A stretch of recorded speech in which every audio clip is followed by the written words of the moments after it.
As you begin the courses in the clinical mental health counseling program, you might be thinking like, how does all this fit together?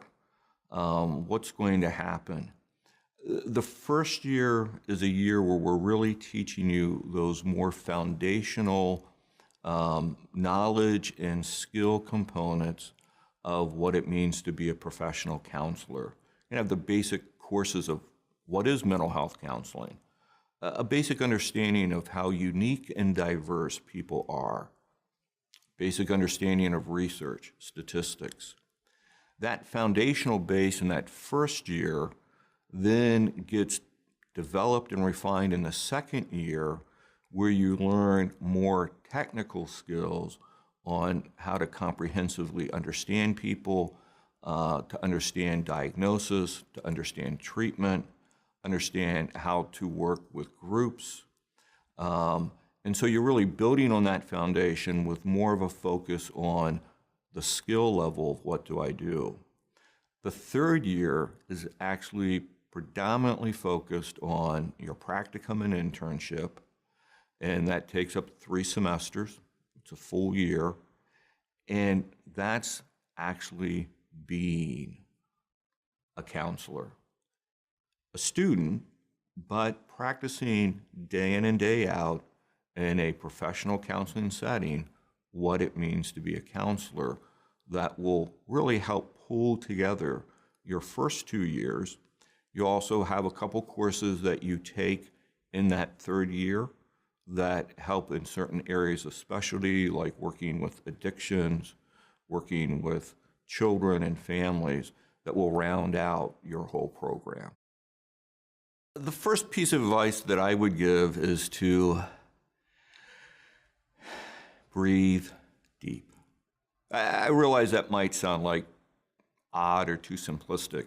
Our eldest daughter used to play basketball, and when she started in middle school, she would get so intense and focused on the court that my wife and I would be on the sidelines noticing she's not breathing.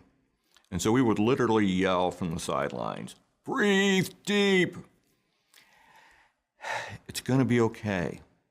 If you stay in the process, if you walk through each course, if you do your best on your assignments, if you reach out for help when you need it, and breathe deep, it's going to be okay.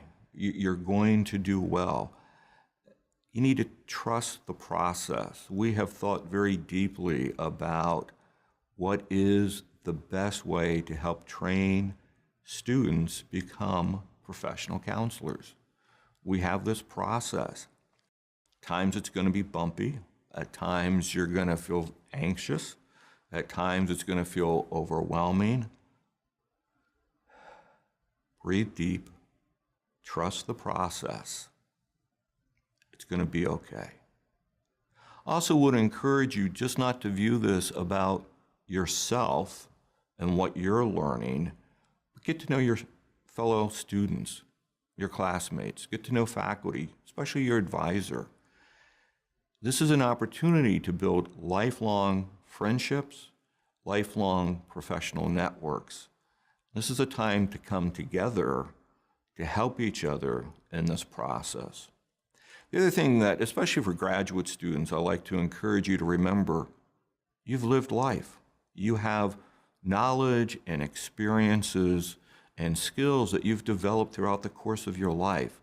Don't feel like coming into this program means, I don't know anything, I can't do anything. Well, obviously you know a lot and you've done a lot to get to this point. Remember that. And part of that is remembering to, yes, work hard, but to love well, to play often, and to rest, especially in the worship of your God.